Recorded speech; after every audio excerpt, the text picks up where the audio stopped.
नमस्कार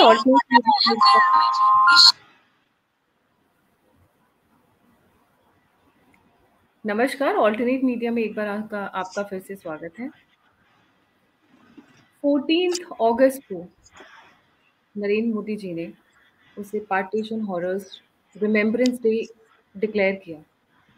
14 अगस्त एक ऐसा दिन है जो किसी भी हिंदुस्तानी के दिमाग में अच्छी मेमोरीज नहीं लेकर आता। इस दिन को जब उन्होंने ये हॉरर्स रिमेम्बरेंस डे डिक्लेयर किया, तो it was not just about emotions but a long planning and lot of politics. इसी गंभीर मुद्दे पर हमारे साथ हैं गौरव प्रधान सर, जो इस पे और बेहतर रोशनी डालेंगे। सर, नमस्ते, जय हिंद। After a long time Gayatri ji, hope you are doing well. Sir, बस इंडिया के मजे चल रहे हैं अभी गर्मियों के। चलिए, अच्छा है, भारत आपको अच्छे से ट्रीट कर रहा है ना। सब बिल्कुल, कोई कमी नहीं छोड़ रहा है सर। हाँ, कोई कमी हो तो बता दीजिएगा, पूरी हो जाएगी। जी sir. So sir, coming to 14th August as that horrors remembrance day, partition horrors remembrance day. सवाल क्या है सर? अचानक से उठ के ये डे क्यों डिक्लेयर किया गया? अचानक से कुछ नहीं होता है। मैंने आपको आपके वीडियो में भी पहले भी लोगों को बताया कि मोदी जी की जिंदगी में अचानक कोई चीज़ नहीं होती है। हर चीज़ सही समय पे करी जाती है। इसका वक्त आ गया था, क्योंकि आगे का जो काम करना है उसके लिए पाकिस्तान को मैं नीचा दिखाना शब्द तो इस्तेमाल नहीं करूँगा, लेकिन पाकिस्तान को उसकी जगह दिखाना ज़रूरी है। और केवल पाकिस्तान को नहीं, दुनिया को पाकिस्तान की जगह दिखानी ज़रूरी है। और जो पाकिस्तान के समर्थक भारत में बैठे हैं, जो उनके ब्रांड एम्बेसडर और स्पोक्स पर्सन भारत में बैठे हैं, उनको दिखाना ज़रूरी था। आप देखो इतिहास में हम गांधी नेहरू के आगे बढ़े नहीं। हम सभी जो हमारे स्वतंत्रता सेनानी थे उन सबको भूल गए। हमने कई मैसेकर की बात करी, हमने कभी ये नहीं बताया पब्लिकली इस ऐसे मंच से कि भारत को कि 10 लाख हिंदुओं का कत्लेआम हुआ था पार्टीशन के वक्त। ट्रेनें आदमियों से नहीं भरी थी, लाशों से भर के आई थी। ये हमने हिस्ट्री की बुक्स में कहीं इधर उधर पढ़ा, लेकिन जो इसको एम्फेसिस मिलना चाहिए वो कभी नहीं मिला। जो लोग बात करते हैं हिंदू हिंदू की हर वक्त, उन्होंने भी ये बात कभी नहीं करी। तो एक तरह से ये करके मोदी जी ने पाकिस्तान का असली चेहरा दुनिया को दिखाया। हम इजराइल में हॉलोकॉस्ट की बात करते हैं, हम और जो दुनिया भर में 3-4 जो बड़े जेनोसाइड हुए हैं उनकी बात करते हैं, लेकिन दुनिया का एक सबसे बड़ा जेनोसाइड जो पार्टीशन था भारत का, उसकी बात हम नहीं करते हैं। तो ये ज़रूरी है। पॉलिटिकली अगर इसको देखें, ये तो आप उधर हटाओ, इतिहास की बात हो गई, इसका जियो पॉलिटिकल इम्प्लीकेशंस होंगे, क्योंकि आने वाले समय में क्या हो रहा है मैं कई बार लिख चुका हूँ। अभी आज उसको नहीं दोहराऊंगा, क्योंकि फिर वही बात हो जाएगी कि मैं बोलता ज़्यादा हूँ, होता तो कुछ है नहीं। तो होने दीजिए, फिर बताएंगे, फिर मैं पुराना निकाल के दिखाऊंगा। पॉलिटिकली मोदी जी ने ये साबित कर दिया कि अब भारत में जो पाकिस्तान के बैठे हुए स्पोक्स पर्सन हैं और जो पाकिस्तान के क्या कहना चाहिए उनको, समर्थक हैं या शुभचिंतक हैं, उनकी बोलती बंद कर दी। अब अगर वो पाकिस्तान को 14 अगस्त की मुबारकबाद देते हैं तो पहली चीज़ वो ये है पॉलिटिकली कि वो हिंदुओं की मौतों पे मजाक बना रहे हैं। तो ये बहुत स्ट्रैटेजिक स्टेप था। समय, मैंने जैसे हमेशा बोला है कि मोदी जी के काम करने का समय कोई आप डिसाइड नहीं करोगे, मैं डिसाइड नहीं करूँगा, या कोई नेता डिसाइड नहीं करेगा, या विपक्ष डिसाइड नहीं करेगा। एक ब्लूप्रिंट पे वो काम कर रहे हैं। उस ब्लूप्रिंट के हिसाब से जिस चीज़ का सही समय आएगा वो सही समय पे वो चीज़ करी जाएगी। अब आप आज देख लीजिए, आज कांग्रेस के एक बड़े नेता ने बोला है कि इन रिटेलिएशन टू जो भारत ने कल डिक्लेयर करा, Pakistan can declare 15 August as whatever the day they want to, right. मतलब इसी लाइन पे पाकिस्तान 15 अगस्त को डिक्लेयर कर सकता है। ये कांग्रेस के एक बड़े नेता ने कहा है और मीडिया पे है, सोशल मीडिया पे भी ये है। तो आप देख लीजिए कांग्रेस की बीमारी क्या है कि हाँ भी नहीं कर सकते, ना भी नहीं कर सकते, मुंह खोलेंगे तो फंसेंगे, नहीं खोलेंगे तो फंसेंगे। वो विक्रम बेताल वाली बात हो गई, ठीक है। मुंह खोला तो फंसा, नहीं खोला तो फंसा। अब अगर कांग्रेस मुंह नहीं खोलती तो कांग्रेस के पैरों के नीचे से जमीन खिसक गई थी कि आजादी केवल कांग्रेस की वजह से आई। और अगर मुंह खोलती है तो वो पाकिस्तान के खेमे में चली जाएगी। समझदारों के लिए इशारा काफी है। और जो गांव का इंसान है, जो मोदी को पढ़ता है, सुनता है, देखता है, जो गरीब आदमी है, जो मध्यम वर्गीय है, वो समझता है। ये थोड़े बहुत पॉपकॉर्न है सोशल मीडिया पे, इनकी समझ में नहीं आता है। तो ये बहुत सोची समझी चाल खेली गई है आगे के 1-2 साल के लिए, या कहें तो आगे के 3 साल के लिए। सुबह मोदी जी ने कहा, शाम को प्रेसिडेंट की आपने अगर स्पीच सुनी होगी और जो एक्सपर्ट देखे होंगे, उसमें प्रेसिडेंट ने भी बहुत सारे स्वतंत्रता सेनानियों को के नाम लिए, चाहे वो सुभाष चंद्र बोस हों, चाहे वो मंगल पांडे हों, चाहे वो हमारे और जो बिस्मिल हों, या भगत सिंह इत्यादि, जो बहुत सारे अननोन नाम भी हैं, वो नाम लिए। तो अगर आप दोनों सिचुएशन को क्लब करके देखिए और तो आप समझ जाएंगे कि पॉलिटिकली इसका पूरा जो था वो कांग्रेस के नीचे से कारपेट खींचना था, जो इन्होंने खींच लिया। और आज कांग्रेस के बड़े नेता ने बयान देके कांग्रेस फंस गई। इसका सीधा इंडिकेशन है कि आने वाले 1-2 साल में पाकिस्तान को बिल्कुल अलग थलग करना है। इस आजादी, देखो जियो पॉलिटिक्स में वो अलग थलग हो गए, इकोनॉमी में वो अलग थलग हो गए।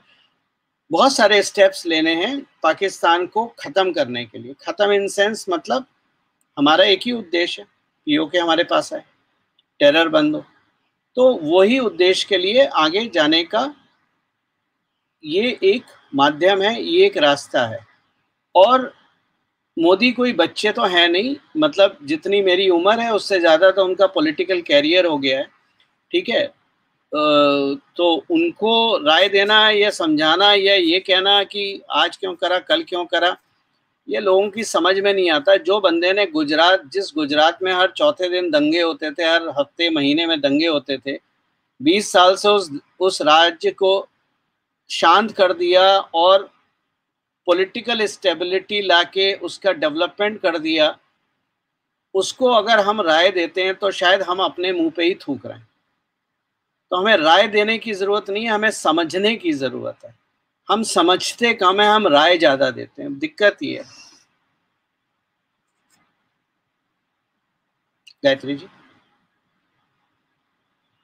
सर, आपने कहा इसका जियो पॉलिटिक्स पर अच्छा खासा असर पड़ेगा। तो जियो पॉलिटिक्स पर किस तरीके से असर पड़ेगा, स्पेशली जब हमारे वेस्ट में अफगानिस्तान में इतना सब कुछ चल रहा है और कुछ हाइपर राइट विंगर्स डोवेल और मोशी को टारगेट करने की कोशिश कर रहे हैं। गायत्री जी, पॉपकॉर्न खाई है आपने? हाँ सर, बहुत बार खाई है, मूवीज में खाई है। कभी घर में बनाई है पॉपकॉर्न? बनाई है। क्या कैसे बनाते हैं आप? मक्का के दानों को बटर में लपेट के गरम आंच पे रख देते हैं। हाँ, अच्छी खासी गरम आंच पे। अच्छी खासी गरम आंच, और फिर पॉपकॉर्न फटने शुरू हो जाते हैं। जी। ठीक है ना। तो जो ये हाइपर लोग हैं, ये पॉपकॉर्न की तरह हैं। लेकिन वही पॉपकॉर्न जो आप अपनी कढ़ाई में बनाती हैं या कुकर में जहां पर भी बनाती हैं बटर लगा के, उसमें कुछ दाने ऐसे होते हैं, चाहे आग कितनी तेज कर लो वो फटते नहीं है। जी। करेक्ट। उनको निकाल के बाहर फेंक दिया जाता है। जी। हम जैसे लोग वही दाने हैं। आप हमारे नीचे कितनी भी आग लगा लीजिए, हम नहीं फटेंगे, क्योंकि हम अपना दिमाग जगह पे रखते हैं। इसीलिए हमें निकाल के बाहर फेंक दिया जाता है, क्योंकि हम उस कम्युनिटी में नहीं आते हैं। जहां तक आपने अफगान की बात करी, आप ही के चैनल पे मैंने कुछ समय पहले हमने वीडियो करा था जी। और मैंने 8 लाइन समझाई थी लोगों को, जो अभी मैंने अपने टेलीग्राम चैनल पे फिर से पोस्ट करी है, चाहे तो वहां जाके पढ़ सकते हैं लोग। ये 8 लाइनें लिखने में मुझे कम से कम 15-20 दिन लगे। सोचना आगे पीछे, फ्यूचर, सारी चीजें अपने दिमाग से, जैसा भी मेरा छोटा मोटा दिमाग है, वो सोचने में मुझे 15 दिन लगे, तब जाके ये 8 लाइन निकल के आई हैं और जो मैंने लिखी। ये अफगानिस्तान का पास्ट है, प्रेजेंट है और फ्यूचर है। फंडामेंटल यही है, यहीं से आगे चीज निकल के बाहर जाएगी। आप ही के चैनल पे मैंने अफगानिस्तान भी जब समझाया था तो मैंने बोला था तालिबान के 2 हिस्से हैं। एक जी। वो तालिबान है जो 20 साल में ये समझ गया कि अगर हमें पॉलिटिकल सपोर्ट दुनिया की नहीं मिलेगी, रिकग्निशन नहीं मिलेगी, तो हम गवर्न नहीं कर सकते अफगानिस्तान। अब गवर्नेंस का अलग सब्जेक्ट है, वो कैसे गवर्न करते हैं, शरिया के माध्यम से करते हैं, किसी और माध्यम से करते हैं, वो अलग सब्जेक्ट है, लेकिन हम गवर्न नहीं कर सकते। एक दूसरा खेमा है लड़ने वाला, खास तौर से जो पाकिस्तान की सपोर्ट है, बल्कि ये नहीं कहेंगे हम पाकिस्तान की सपोर्ट है, वो सारे पाकिस्तानी हैं। उसमें ज्यादातर पाकिस्तान रेगुलर आर्मी के लोग भी हैं। आप ही के चैनल पे अब आप कहेंगे पाकिस्तान आर्मी के लोग कैसे? मैंने आप ही के चैनल पे एक बार समझाया था कि दुनिया में 2 ऐसी आर्मी हैं जो प्रोफेशनल नहीं है। एक चाइना की आर्मी है जो कम्युनिस्ट पार्टी का एक आर्म्ड हिस्सा है, इंडिपेंडेंट मिलिट्री नहीं है। और दूसरी दुनिया में पाकिस्तान की आर्मी है जो अपने जनरल की कमांड पे नहीं लड़ती है, जो अपने राष्ट्र के लिए नहीं लड़ती है, जिसका मुख्य उद्देश्य इस्लाम है। तो इसलिए पाकिस्तान की आर्मी के रेगुलर्स अफगानिस्तान में है। अब जो हैंडओवर हुआ या कहें आज जो हुआ, वो देखा जाए तो पीसफुल है। ये वो तालिबान गया अंदर जो 20 साल से, जिसने ये सीख लिया कि केवल बंदूक से हम नहीं चल सकते, हमें रिकग्निशन भी चाहिए। दूसरा, जो जिस इंसान की बात हो रही है कि वो अब अफगानिस्तान का नया प्रेसिडेंट बनेगा, नाम भूल गया मैं उसका, अभी पढ़ रहा था थोड़ी देर, अब्दुल करके कुछ है, गनी कुछ बग, नाम नहीं याद आ रहा, अब्दुल गनी सब कुछ करके है जी, कुछ ऐसा सही इसकी। जितने लोग पॉपकॉर्न की तरह उछल रहे हैं भारत में मोदी और डोवाल के पीछे, इन्होंने कभी इस बंदे की रूट्स देखी हैं? कहां पर जड़ें देखी हैं? इसकी जड़ें पता है कहां है? आप हिल जाओगे सुन के। ये ना कोई मीडिया वाल बता रहा है, ना कोई इंटेलेक्चुअल बता रहा है। इसकी जड़ें हैं बलूचिस्तान में। अब्दुल गनी बरादार की जड़ें हैं बलूचिस्तान में। बरादर, हाँ, इसकी जड़ें हैं, अब्दुल गनी बरादर की जड़ें हैं अफगानिस्तान पाकिस्तान में, बलूचिस्तान में। आई कुछ बात समझ में? मतलब अभी भी शुरू हुई आनी, अब कुछ कुछ सेंस बनता है बस सर। इसके आगे जो भी है वो आप तसल्ली रखिए, ठंड रखिए। भारत पे अफगानिस्तान हमला करने नहीं जा रहा है, ठीक है? हमें पता है उसे कैसे हैंडल करना है, और उसे हमारे पंच पांडव जो हैं वो बहुत अच्छी तरह से हैंडल करेंगे। प्रॉब्लम ये है कि जिन समझ में नहीं आता, मतलब क्षमा करें इस बात को बोलने के लिए, कि जिन लोगों को अभी अपने पजामे का नाड़ा भी बांधना नहीं आता ना, वो दूसरे को बताते हैं धोती कैसे पहनना। कुछ एक लोगों ने ट्विटर पे और फेसबुक पे अपनी शंका जाहिर की थी कि शायद मोदी जी मतलब अफगानी लोगों को आसरा दें जिसमें तालिबान के लोग भी हों। मैंने आपके साथ शायद वो पर्सनली शेयर भी किया था ट्वीट। मैडम मैंने आप ही के चैनल में बोला था, या पता नहीं मैंने अपने चैनल में बोला था, कहीं पर बोला जरूर था, मैंने समझाया था लोगों को जी। और टेलीग्राम चैनल पे तो मैंने लिखा। मैं लोगों से रिक्वेस्ट करता हूँ शांत मन से मेरे टेलीग्राम चैनल को पढ़ा कीजिए, आपके सारे प्रश्नों के उत्तर वहीं पर है, आपको पूछने की जरूरत भी नहीं पड़ेगी। मैंने आपको पहले बताया था भारतीय फौज का बिल्कुल क्लियर स्टैंड है, no boots on the ground under NATO. NATO force के अंडर भारत का फौजी कभी भी अपने बूट्स ग्राउंड पे नहीं रखेगा। ये आज तक की, इस वक्त तक की पॉलिसी है और आगे भी रहेगी। अब सवाल कहां आता है? अब सवाल आता है पीस कीपिंग फोर्स पे। तो वो देखने वाली बात होगी कि पीस कीपिंग फोर्स किस माध्यम से अफगान में जाती है या नहीं जाती है। मेरी सोच थोड़ी बहुत, अभी मैं पूरा कंफर्म नहीं हूं, लेकिन काफी कुछ मैं सोच रहा हूं कि ये जो अफगान का टेक ओवर हुआ है, ये जो बरादर की सरकार आई है, यही बोलेगी यूएन को कि आप अपनी पीस कीपिंग फोर्स भेजो। क्योंकि ये भी जानते हैं कि जो पाकिस्तान तालिबान है वो इनके लिए भी प्रॉब्लम है और उसको खत्म करना है।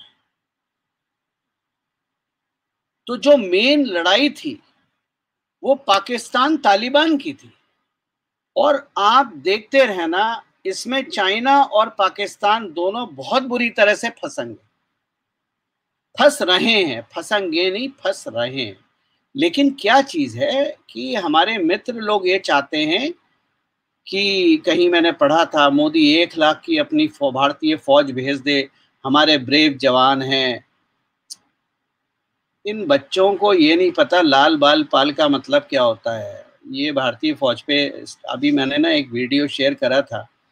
भारतीय इतिहास, भारतीय आज़ादी के इतिहास को आज के हमारे बच्चे और युवा नहीं जानते, लेकिन ट्विटर फेसबुक फ्री हो गया है और मोटा भाई ने डेटा कॉस्ट इतनी कम कर दी है कि जिसका मन आता है वो एडवाइस देके चला जाता है। यही अगर डेटा कॉस्ट डबल कर दे मोटा भाई, तो मैं बता रहा हूँ 70-80% तो खत्म हो जाएंगे, सारे एडवाइजर अपने घर में चले जाएंगे।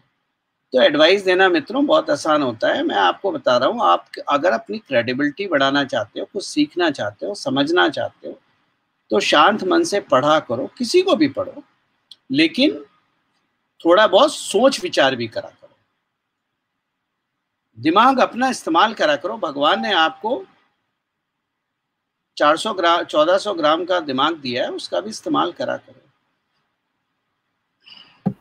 सर, मैं ये चाहूँगी कि ये जो ये हॉरर्स रिमेम्बरेंस डे को इन्होंने डिक्लेयर किया है, उसको अब डिटेल में समझाएं, क्योंकि हमारे साथ कुछ एक कॉमन लोग, जो नए लोग जुड़े हैं, और कई लोगों ने स्पेशली रिक्वेस्ट किया था कि मैम कई बार सर कोडेड लैंग्वेज में बात करते हैं और हमें समझ में नहीं आता है, तो आप उनसे बोलें कि आप उनसे रिक्वेस्ट करें कि वो खुल के बताएं कि आखिर ऐसा क्यों हुआ, उसके पीछे रीजंस क्या है, उसके बैकवर्ड फॉरवर्ड लिंकेजेस क्या है।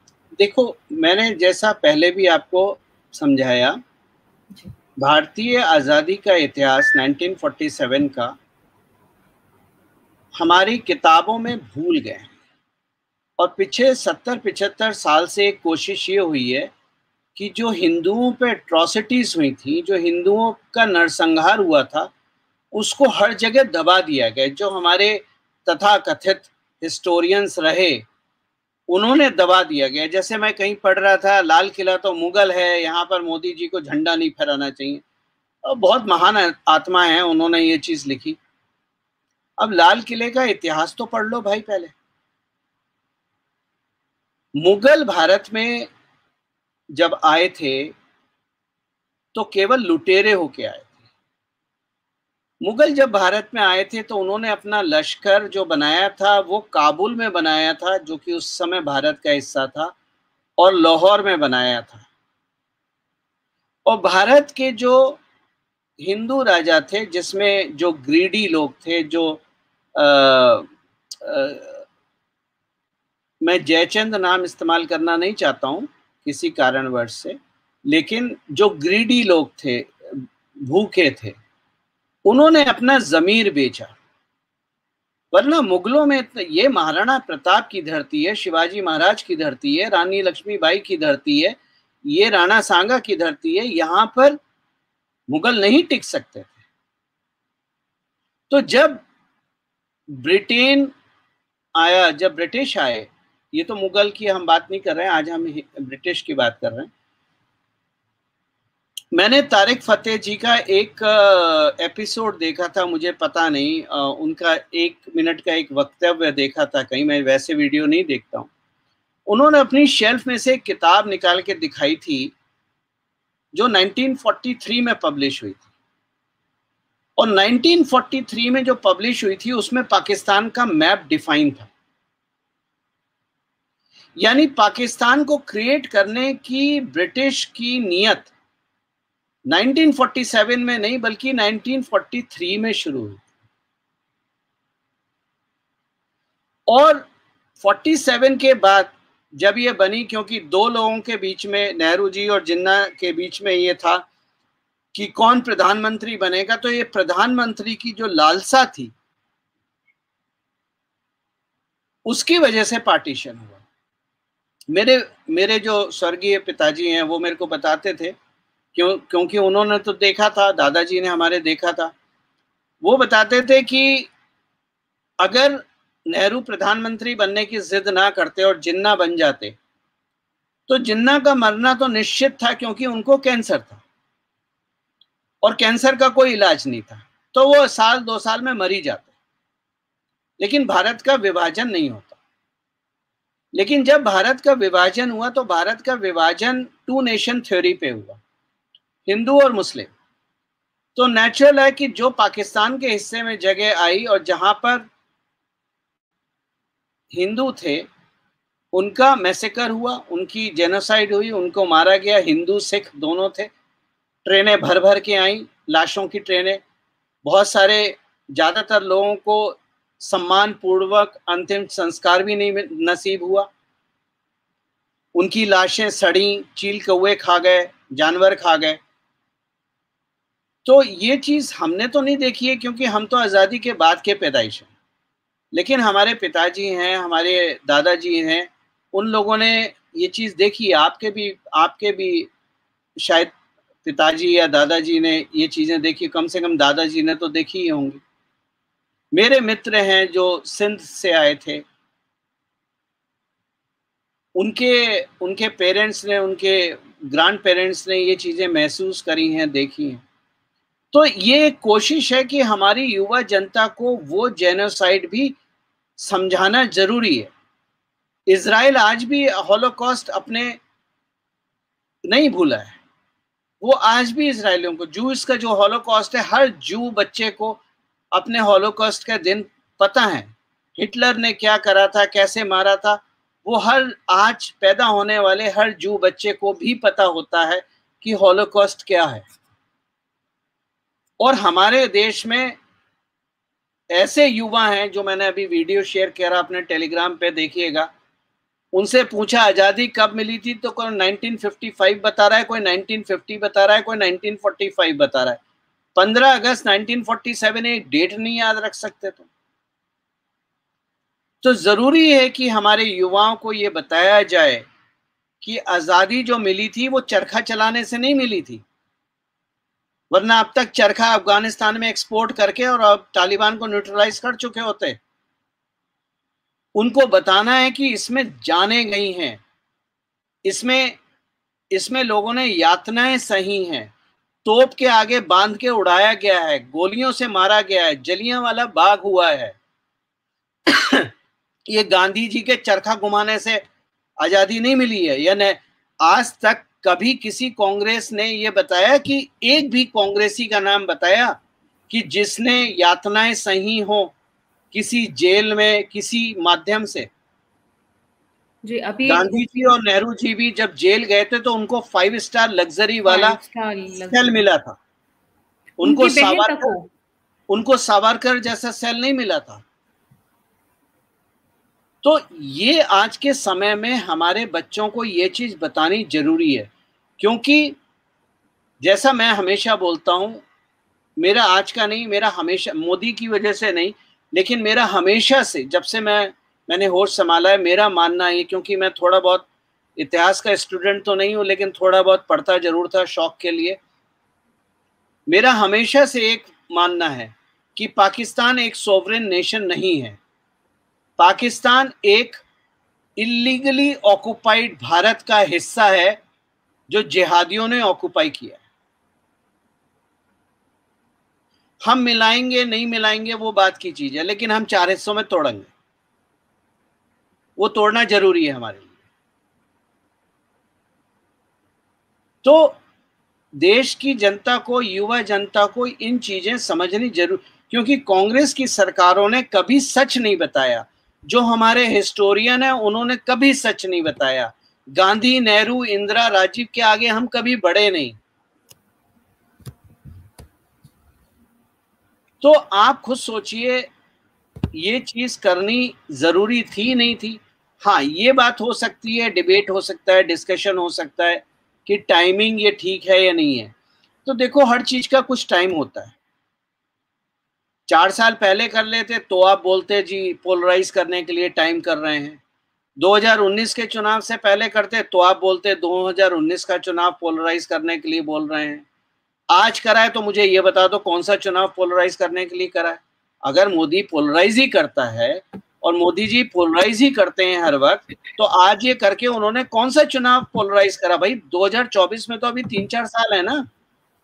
सर, रणदीप सुरजेवाला का जो स्टेटमेंट है, उन्होंने कहा है ये डिवाइसिव एक्ट है with keeping UP elections in mind. देखो, ये ना मूर्ख हैं, ये रणदीप सुरजेवाला वगैरह, ये सब चमचे हैं, इनमें दिमाग नहीं है। इन्हें जो लिख के दे दिया जाता है वो ये बोलते हैं। यूपी इलेक्शन में इसका क्या लेना देना है? यूपी इलेक्शन कुछ और उस पे चल रहा है, उसमें भारत की पार्टीशन का क्या लेना देना है? और रहा सवाल यूपी इलेक्शन का, तो महाराज जी फिर से आ रहे हैं। आप जितना जितना पॉपकॉर्न, जो बिके हुए पॉपकॉर्न है, वो जितना कढ़ाई में उछलना चाहते हैं उछल लें। जितना यूट्यूब चैनल बना के हिंदू मुस्लिम को लड़वाना चाहते हैं लड़वाइए। जितना आप इस्लाम को गाली देना चाहते हैं आप दीजिए। जैसे आप समाज को तोड़ना चाहते हैं आप तोड़िए। आएगा महाराज, योगी बाबा फिर से आएंगे। क्योंकि मैं परसेप्शन की बात नहीं करता हूं, मैं धरातल की बात करता हूं। और ये मेरा आज का आकलन है, और मेरा आकलन घर में बैठ के नहीं होता है। कम से कम 200-400 लोगों से बात करने के बाद, जो छोटे छोटे कस्बों में बैठे हुए हैं, जो हमारे साथ काम करते हैं, उनसे बात करने के बाद मैं अपना आकलन करता हूं। सितंबर महीने में, सितंबर के प्रथम सप्ताह के बाद मैं खुद यूपी का राउंड लेने जाऊंगा। मैं हूं और हमारे 2-3 क्लोज मित्र हैं जो इस तरह का एनालाइज, मतलब हमारी एक टीम है, कहना चाहिए तो वरिष्ठ लोग हैं, 3-4 बहुत वरिष्ठ लोग हैं, मेरी उम्र के वरिष्ठ लोग हैं, जिन्होंने अपनी एड़ियां घिसी हैं यूपी में। हम सब 3-4 लोग यूपी में घूमेंगे, और अक्टूबर में मैं आपको वो आकलन दूंगा जो बिल्कुल ग्राउंड लेवल हो। क्योंकि देखिए क्या होता है कि कढ़ाई में बैठ के पॉपकॉर्न तो आप कितना उछल लीजिए, लेकिन चुनाव हमेशा धरातल पे होता है। तो रणदीप सुरजेवाला को कार्टून चैनल से ज्यादा मैं कुछ मानता नहीं हूं। जो खुद अपनी जगह नहीं जीत सकता, अपनी सीट नहीं जीत सकता, वो हमें बताएगा यूपी चुनाव कैसे होगा। अबे अपना हरियाणा तो संभाल ले। हरियाणा की सीट उनसे संभली नहीं जाती है, यूपी चुनाव में टांग अड़ा रहे हैं। और क्यों अड़ा रहे हैं? क्योंकि प्रियंका गांधी, मैंने आज नहीं, मैंने 2019 के चुनाव से पहले बोला था 2022 का चुनाव लीड करेगी प्रियंका गांधी। और मैंने 2018 में बोला था 2022 का यूपी के चुनाव का मुद्दा होगा ब्राह्मण वर्सेस ठाकुर। आज आप देख लीजिए, ब्राह्मण वर्सेस ठाकुर है नहीं है।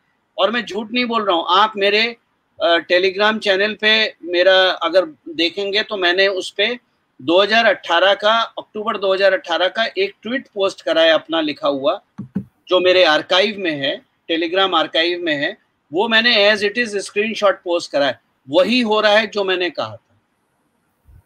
राहुल गांधी का वक्त खत्म हो चुका है, और राहुल गांधी का वक्त खत्म होने की वजह से मोदी जी अपने भक्तों के इंटरटेनमेंट के लिए, क्योंकि सभी लोग राहुल गांधी की मजाक बना के, जोक बना के, मेम बना के अब परेशान हो गए। मतलब एक इनोवेशन की भी तो एक सीमा होती है, अब वो इनोवेशन का टाइम खत्म हो गया। तो उन्होंने एक नया कैरेक्टर प्रेजेंट करा है, जिस पे आने वाले टाइम में जोक्स भी बनेंगे, मेम भी बनेंगे, और वो नाम है दीदी का। तो आने वाले टाइम में अब आप देखिए, राहुल गांधी का वक्त पूरा हो गया है, वो अपने घर जाएं, नानी के घर जाएं। प्रियंका गांधी 2022 के चुनाव के बाद खत्म हो जाएंगी, क्योंकि प्रियंका गांधी आज की डेट में इंटेलेक्चुअल केवल इसलिए है क्योंकि वो बोलती नहीं है। जिस दिन उन्होंने मन से बोलना शुरू कर दिया ना, खुलेआम राहुल गांधी की तरह, आप देखेंगी पप्पू 3 वहां निकलेगा। ओके।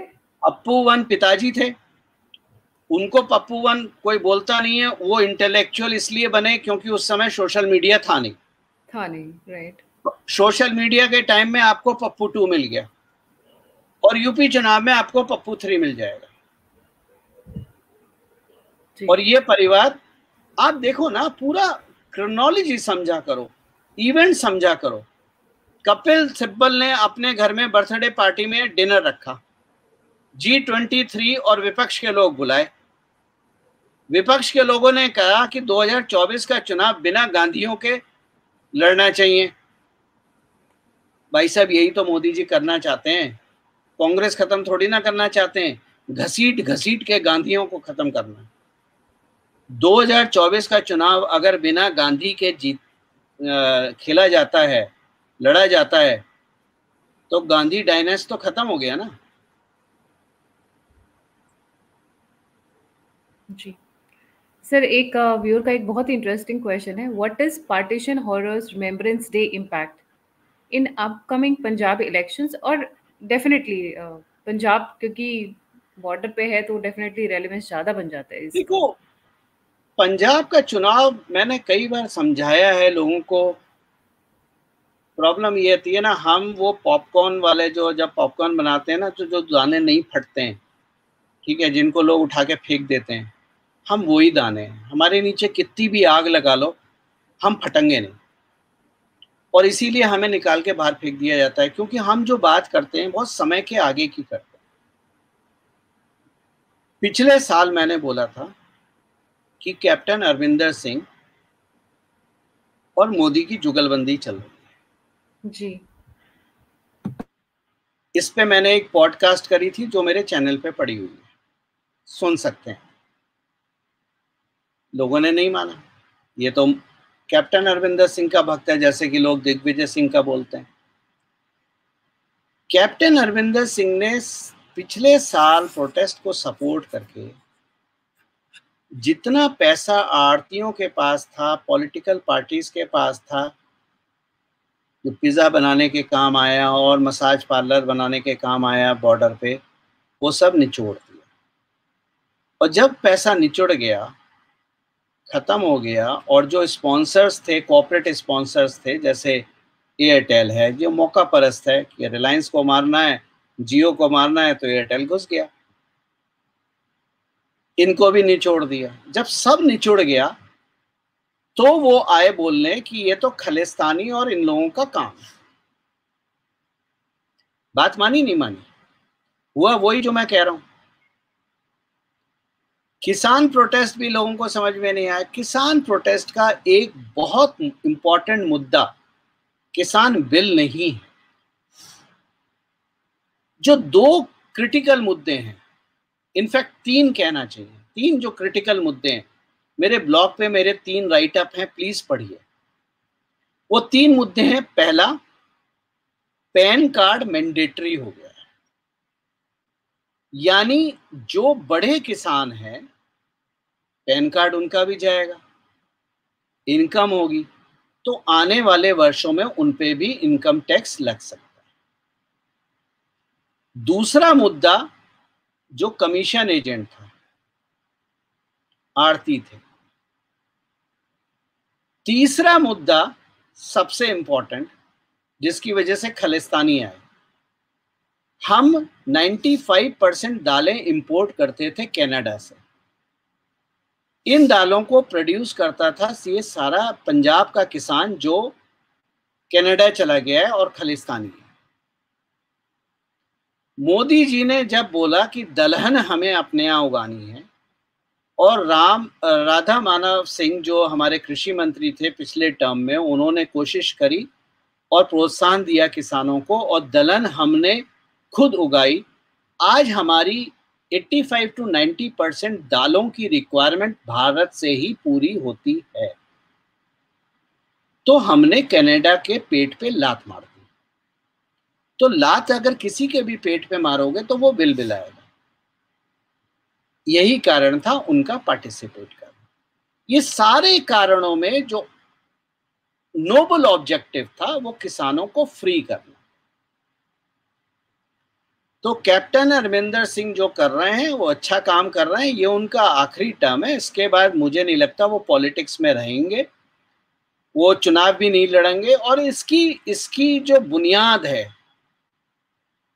मैंने हमेशा एक चीज समझाई है लोगों को कि पॉलिटिक्स कोई इवेंट नहीं होता है, पॉलिटिक्स चेन ऑफ इवेंट होता है। आपको पीछे जाना पड़ता है समझने के लिए।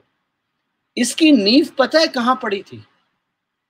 2014 के चुनाव में, जब अरुण जेटली अमृतसर से चुनाव लड़ रहे थे, और मोदी लहर में जब कोई नहीं हारता और अरुण जेटली जैसे इंसान हार जाए, अरुण जेटली ने अपना चुनाव अपने हाथों से प्लेट में सजा के अमरिंदर सिंह को दिया।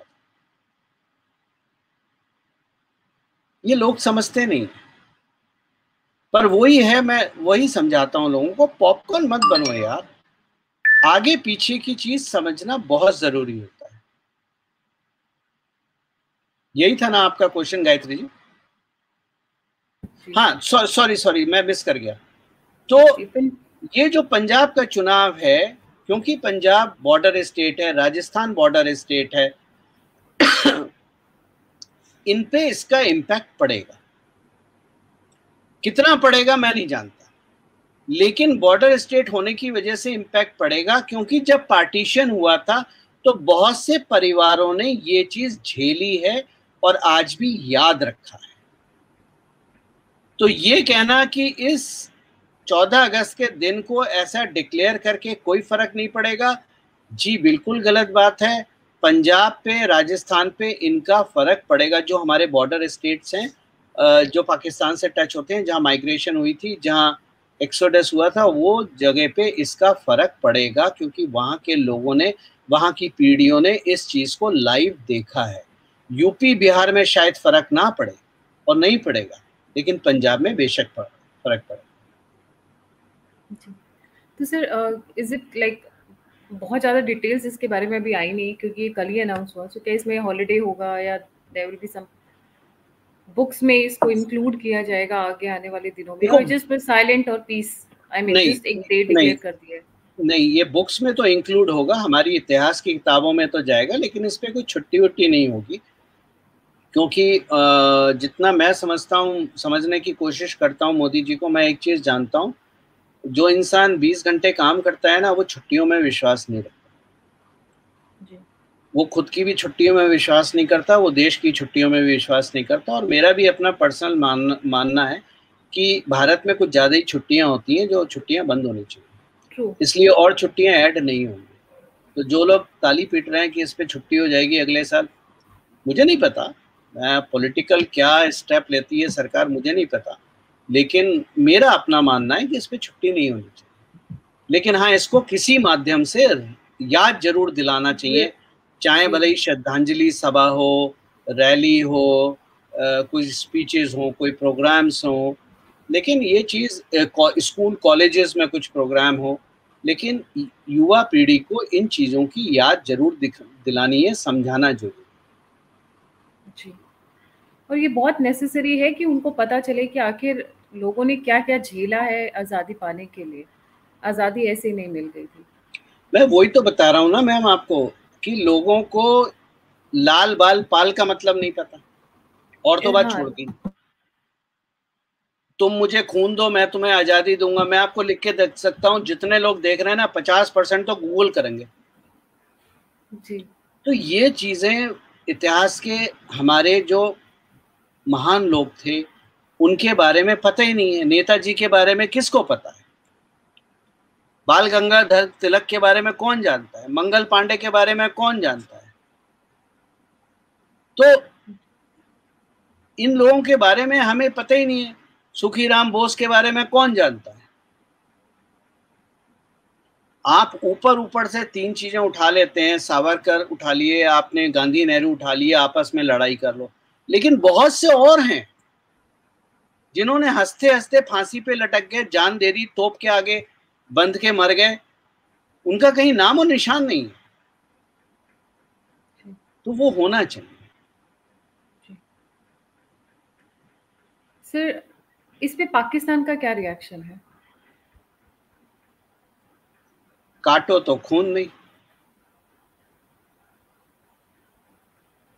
एनी फॉर्मल सुन बैठे कमेंट्स? हैं, सुन। जो अभी मेरी कुछ पाकिस्तानी मित्रों से चैट हुई थी, जी। मतलब हमारे हमारे हैं पर पाकिस्तान में हमारे मित्र हैं, पाकिस्तान में, बोले सुनने बैठे हैं, समझ में नहीं आ रहा रिएक्ट कैसे करें।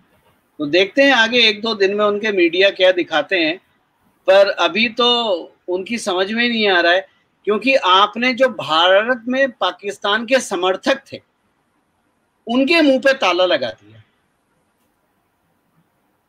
जी। है ना? हैप्पी जो, इंडिपेंडेंस पाकिस्तान एंड हाँ, जो मतलब हमारे इंडिया तथाकथित, में विश करे नहीं करे पर वहां जरूर विश होता था, हाँ, स्पेशली जैसे रणदीप एक बहुत सुरजेवाला। फेमस हाफिज की दुल्हन है, ठीक है, बरखा तक। हमारे, नाम मत लीजिए, सब जानते हैं, हाफिज की दुल्हन है, और जो हमारे तथाकथित अपने आप को पत्रकार मानते हैं, कांग्रेस तो भरी पड़ी है, ठीक है, जयराम रमेश हो, चाहे आपके मणिशंकर अय्यर हो, चाहे पी चिदम्बरम हो, चाहे और जितने भी बैठे हैं, जो G23 से अलग हुए लोग हैं,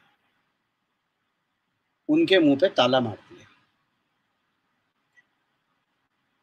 तो आने वाले समय में आपको पता चलेगा। पर मैं सही बताऊं, जब कल मैंने ये पढ़ा ना, सबसे पहले मुझे किसी ने स्क्रीनशॉट भेजा मोदी जी के ट्वीट का, तो मैं बहुत खुश हो गया। मैंने कहा ये बहुत अच्छा काम करा है आज इन्होंने, और इसके लिए लाख लाख बधाइयाँ। मतलब ये इंसान वहां सोचता है जहां हमारी सोच बंद हो जाती है ना, उसके बाद ये सोचना शुरू करते हैं। और इसीलिए वो पॉपकॉर्न जनरेशन हमारी पैदा होती है, क्योंकि समझ में आता नहीं है, सोचने समझने की शक्ति है नहीं। मैगी खा खा के बड़े हुए हैं, दाल मखनी में वक्त लगता है, बिरयानी में वक्त लगता है, ये उन्हें पता नहीं है। तो ठीक है। सर, ये बस उनकी तरफ से एक ऑफिशियल स्टेटमेंट आया कि ये मोदी का पॉलिटिकल स्टंट है। That was the only statement that was given. Modi का मोदी, देखो, मैंने हमेशा जितना मैंने समझने की कोशिश करी है आज तक मोदी जी को, मैं आपको लिख के दे सकता हूं कि मोदी जी ने आज तक कभी भी कोई काम एक एक चीज को निशाना लगा के नहीं करा। उनकी जब भी उन्होंने काम करा है, उनका निशाने मल्टीपल रहे हैं। कहने का अर्थ ये है कि वो एक एक तीर से कई शिकार करते हैं। तो ये उनका एक चीज नहीं है, बल्कि उन्होंने कई कई शिकार करे हैं, डिप्लोमेटिक लेवल पे, डोमेस्टिक लेवल पे, लोकल पॉलिटिक्स में, स्टेट की पॉलिटिक्स में। तो ये छोटा मोटा काम नहीं है, आप ये देखिएगा, ये बहुत लंबा है। मैं वही बोलता हूँ ना, मेरी सोच अलग क्यों है? मेरी सोच अलग इसलिए है क्योंकि मैं रिएक्टिव नहीं हूँ। गायत्री जी, बहुत आसान है रिएक्टिव। मैं सही बताऊं, अगर मैं रिएक्टिव हो जाऊं आज, हर चीज पे कमेंट करने लगूं बिना सोचे समझे, एक नहीं, लाखों फैन मेरे चुटकी में बन जाएंगे, क्योंकि मैं वहां वहां हिट कर दूंगा जहां लोग सोच भी नहीं सकते। लेकिन अपनी क्या है कि अपनी लॉयल्टी बिकाऊ नहीं है। पैसे फेम से हमें कोई मतलब नहीं है। तो जो हम लिखते हैं वो राष्ट्र के लिए लिखते हैं, राष्ट्र हित में लिखते हैं। अब हो सकता है कोई कांड आज हुआ हो और मैं उसको 4 दिन बाद लिखूं, तो मैं किसी को कॉपी नहीं कर रहा। मैं अपना अपना वक्त लेता हूं, सोचता हूं, समझता हूं, एनालाइज करता हूं, इतिहास देखता हूं, ताकि जो मैं लिखूं वो सही बात लिखूं। और क्योंकि टेलीग्राम चैनल पे लोग मुझे इसलिए पढ़ने नहीं आते हैं कि मैं मजाक कर रहा हूँ या जोक शेयर कर रहा हूँ, वो इसलिए पढ़ने आते हैं कि शायद ये आदमी कुछ सेंसिबल बात करे। ट्विटर और फेसबुक के जो जो प्रोवोकेटिव स्टेटमेंट्स होते हैं, पोस्ट होती है, अब जैसे अफगानिस्तानी आप ले लो, आप पढ़ लो ट्विटर और फेसबुक पे। मैं तो पढ़ता भी नहीं हूँ है। और अब तो मैंने दूसरा नियम बना लिया है, जिसने उठपटांग कमेंट लिखे किसी भी सब्जेक्ट पे, रिएक्टिव कमेंट, उनको मैं अपनी फ्रेंड लिस्ट में से निकाल देता हूँ। क्योंकि फेसबुक पे शायद मेरे 4-5 हज़ार दोस्त बने हुए हैं फ्रेंड लिस्ट में। मेरा टारगेट ये है कि इस साल के अंत तक मुझे 500 से नीचे लेके जाना। तो जो रिएक्टिव कमेंट देते हैं उनको मैं निकाल देता हूँ। आप फॉलो कीजिए, वो आपकी इच्छा है, मैं आपको ब्लॉक नहीं करूंगा। लेकिन जी। मित्र सूची में केवल वो लोग रहेंगे जो मैच्योर हैं, जो बात को समझते हैं, चाहे वो महिला हो, चाहे पुरुष हो, चाहे कोई भी हो। मेरे को उससे कोई फर्क नहीं पड़ता। और खास तौर से जो बीजेपी के लोग हैं, जब वो रिएक्टिव कमेंट देखते हैं तो उनको तो सबसे पहले निकाल के बाहर खड़ा करता हूँ, क्योंकि उनसे ही उम्मीद रखता हूँ कि आप थोड़ा सब्र के साथ काम लेंगे। लेकिन अगर आप सब्र के साथ काम नहीं ले रहे हैं तो फिर मेरे को अपनी सफाई करनी जरूरी है। जी। सर, इस पे एक क्वेश्चन लेना चाहूँगी मैं कि दिग्विजय सिंह की आप बहुत तारीफ़ करते हैं और बताते हैं कि वो मोदी सपोर्टर है, पर 2002 में जब मोदी जी ने उनसे रिक्वेस्ट की थी, पुलिस तो उन्होंने रिफ्यूज़ कर दिया था। ऐसा क्यों? गायत्री क्वेश्चन जी, थोड़ा आउट ऑफ द कॉन्टेक्स्ट है। I am sorry for that, but थोड़ा नहीं नहीं, इंटरेस्टिंग था। आउट ऑफ द कॉन्टेक्स्ट तो नहीं है, ये जुगलबंदी है। और ये आज की जुगलबंदी नहीं है, सालों की जुगलबंदी है।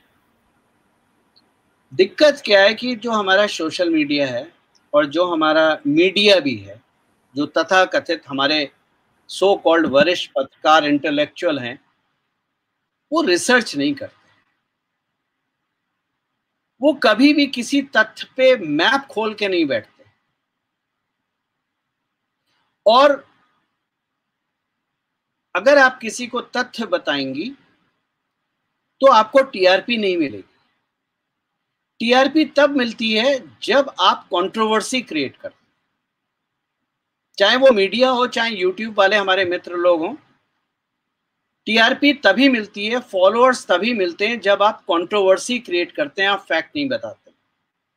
मैं आपसे, और ये चीज मैंने आज तक कभी बताई नहीं है, क्योंकि इतना खुल के किसी ने नहीं पूछा, आप पूछ रही हैं, मैं आज पहली बार बता रहा हूं। और बहुत सारे लोगों के पैरों के नीचे से जमीन खिसक जाएगी ये बात सुन के। भारत में विभिन्न राज्यों में दंगे हुए, क्योंकि मेमोरी शॉर्ट होती है लोगों की। रिसेंट आपने दिल्ली का दंगा देखा होगा, 1-1.5 साल पहले की बात है, 2 साल पहले की बात है। दिल्ली में जब दंगा हुआ तो Noida police, UP police 20 minute दूर थी दिल्ली से। और हरियाणा पुलिस जो गुड़गांव में बैठी है वो 20 मिनट दूर थी।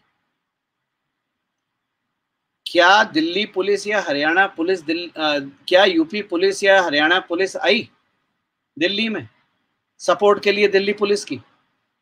जबकि दिल्ली पुलिस केंद्र की है, यूपी में भी भाजपा की सरकार है, हरियाणा में भी भाजपा की सरकार है। क्या हरियाणा पुलिस या यूपी पुलिस आई? कौन आया? सीआरपीएफ आई। भारत के इतिहास में कभी भी पिछले 75 सालों में और आगे के सालों में। एक स्टेट पुलिस दूसरे स्टेट में लॉ एंड ऑर्डर के लिए नहीं जाती है, ऐसा कोई संवैधानिक प्रावधान है ही नहीं। पहली पॉइंट।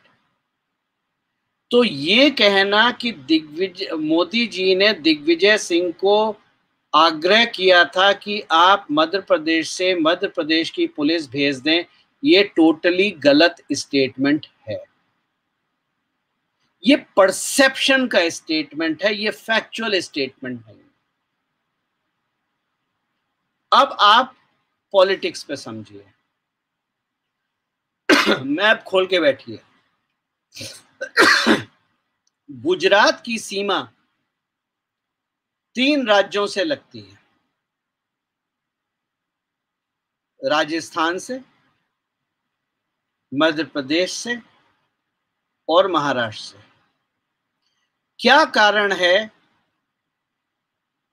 कि राजस्थान की सरकार से नहीं हेल्प मांगी? शायद उस वक्त वहां कांग्रेस की ही सरकार थी। महाराष्ट्र से हेल्प नहीं मांगी जहां कांग्रेस की सरकार है, और हिस्टोरिकली गुजरात और महाराष्ट्र कभी एक राज्य ही थे। लेकिन आपने मध्य प्रदेश से मांगी, वहां भी कांग्रेस की सरकार थी। तो ऑड पर्सन, जो हम लोग एक ना, जब हम लोग स्कूल में कॉलेज में होते हैं ना, तो हम एक पजल सॉल्व करते हैं, ऑड वन आउट। तो यहाँ odd one out puzzle use करो। तो अब तीनों जगह कांग्रेस की सरकार, गुजरात का पुराना ऐतिहासिक रिश्ता महाराष्ट्र से, लेकिन पुलिस मांगी गई मध्य प्रदेश से। तो ऑड आदमी वहां कौन बैठा है? मुख्यमंत्री कौन था? दिग्विजय सिंह। अब आपको मैं थोड़ी सी जानकारी दे दूं। लोग इस चीज को समझते नहीं है, लेकिन गुजरात में जब मांगी गई पुलिस फोर्स तो बेसिकली सीआरपीएफ की थी। ठीक है, सीआरपीएफ में जाने से पहले मैं आपको सीआरपीएफ की लोकेशन समझाता हूं। सीआरपीएफ के बेसिस या कैंप कह लीजिए, जो भी शब्दावली आप यूज करें, उनकी बटालियंस देश के विभिन्न हिस्सों में स्ट्रेटेजिक लोकेशन पे होती है। सीआरपीएफ की बात इसलिए कर, सीआरपीएफ हो गया, बीएसएफ हो गया, लेकिन सीआरपीएफ का रोल इंटरनल होता है, बीएसएफ का बॉर्डर होता है, सीआईएसएफ का इंडस्ट्रियल होता है, आईटीबीपी का बॉर्डर होता है, इंडियन बॉर्डर होता है, स्नो क्लैड होता है। बेसिकली वो स्नो में सबसे एक्सपर्ट माने जाते हैं। तो सीआरपीएफ के पूरे देश में स्ट्रेटेजिक लोकेशन पे बेसिस है। करेक्ट। सीआरपीएफ का मध्य प्रदेश में बेस है, एक जगह है मंदसौर। ये जो बॉर्डर टाउन है नीमच, उससे पहले पड़ता है, जहां सीआरपीएफ के बटालियन रहती है। तो हुआ क्या था? और ये गुजरात बॉर्डर से पास पड़ता है, सबसे पास, नियरेस्ट। ठीक है ना। आपने मांगी फोर्स, दिग्विजय सिंह ने कहा नो प्रॉब्लम, फोर्स हम दे देंगे, लेकिन फोर्स का अप्रूवल केंद्र सरकार से आएगा, क्योंकि सीआरपीएफ का डिप्लॉयमेंट केंद्र सरकार से होता है। चीफ मिनिस्टर नहीं कर सकता, केंद्र सरकार करती है। तो मैं आपके कहने पे केंद्र सरकार को चिट्ठी लिख देता हूं, यानी मोदी जी सीधे जा सकते थे, मोदी जी दिग्विजय सिंह के पास है, दिग्विजय सिंह केंद्र सरकार के पास है। लेकिन परमिशन केंद्र देगी, लेकिन जो ट्रांसपोर्टेशन है मेरे राज्य से आपके राज्य में फौज को बटालियन पहुंचाना, वो स्टेट गवर्नमेंट का सब्जेक्ट, वो कॉस्ट स्टेट गवर्नमेंट इंकर करती। ठीक, यानी बसेस देनी है, जो भी ट्रांसपोर्टेशन देना है, उस पे एग्रीमेंट था, वो हम दे देंगे, नो प्रॉब्लम, अप्रूवल केंद्र से आएगा। अब आपको जाना था, आपको भी, अब मोदी जी बच्चे तो है नहीं, 1970 से घुसे हुए हैं राजनीति में, गुजरात के मुख्यमंत्री भी हैं। उससे पहले पूरी गुजरात की राजनीति उन्होंने संभाली है, गुजरात को स्टेबल करा है। केशव भाई पटेल और शंकर सिंह वाघेला का निकाल नुकुल के सब स्टेबल गवर्नमेंट की। तो ये तो संवैधानिक क्या है क्या नहीं है ये उनको अच्छी तरह से पता है। लेकिन वो केंद्र के पास नहीं गए, दिग्विजय सिंह के पास आए। दिग्विजय सिंह ने केंद्र को रिपोर्ट भेजी, केंद्र ने अप्रूवल दिग्विजय सिंह को दिया, दिग्विजय सिंह ने वो अप्रूवल मोदी जी को पास किया। इस बीच 2-3 दिन निकल गए और 2-3 दिन में पुलिस वालों ने, गुजरात पुलिस ने जितने उपद्रवी थे चाहे वो किसी भी साइड के हों, सबकी सफाई कर दी। और उसका रिजल्ट आज की डेट में ये है कि आपको गुजरात में 20 साल से कोई दंगा नहीं हुआ, शांति है, फल फूल रहा है, इंडस्ट्रीज हैं, लोग खुश हैं, प्रोग्रेस कर रहे हैं। और जो गुजरात कभी दंगों के लिए जाना जाता था वहां पर एक चिड़िया के भी पर नहीं काटे जाते। तो इसी को कहते हैं जुगलबंदी। ये क्या बीमारी क्या है कि हमारा इंटेलेक्चुअल क्लास, हमारे बड़े लोग जो चैनल्स पे बैठे हैं, जो हमारे तथाकथित पत्रकार हैं, उनमें या तो ज्ञान नहीं है या देखना नहीं चाहते या मेहनत नहीं करना चाहते समझने की। और यही जुगलबंदी रिपीट हुई है पंजाब में कैप्टन अरविंदर सिंह के साथ। अब आपको समझ में आया क्यों मैं दिग्विजय सिंह को क्यों मास्टरमाइंड कहता हूं, मैं दिग्विजय कैप्टन अरविंदर सिंह को क्यों अपने हिस्से, अपने कैंप का इंसान कहता हूं। अरे ये दोनों ही गांधी को खत्म करना चाह रहे हैं G23 के साथ। और ये पूरा G20 जो मोदी जी अगर पार्लियामेंट में गुलाम नबी आजाद के फेयरवेल में उनको वो इमोशनल हो गए थे, तो मैडम मोदी जी ने बहुत बड़ा दांव खेला था। और उस राजनीतिक दांव का नतीजा ये है कि आज एक G23 नाम का ग्रुप बना हुआ है जो ये कहता है कि 2024 के चुनाव में गांधी को नहीं आना चाहिए। कांग्रेस मुक्त भारत का मतलब ये नहीं है कांग्रेस पार्टी मुक्त भारत। मैंने बहुत पहले लिखा था ये चीज और बहुत बार लिखी है।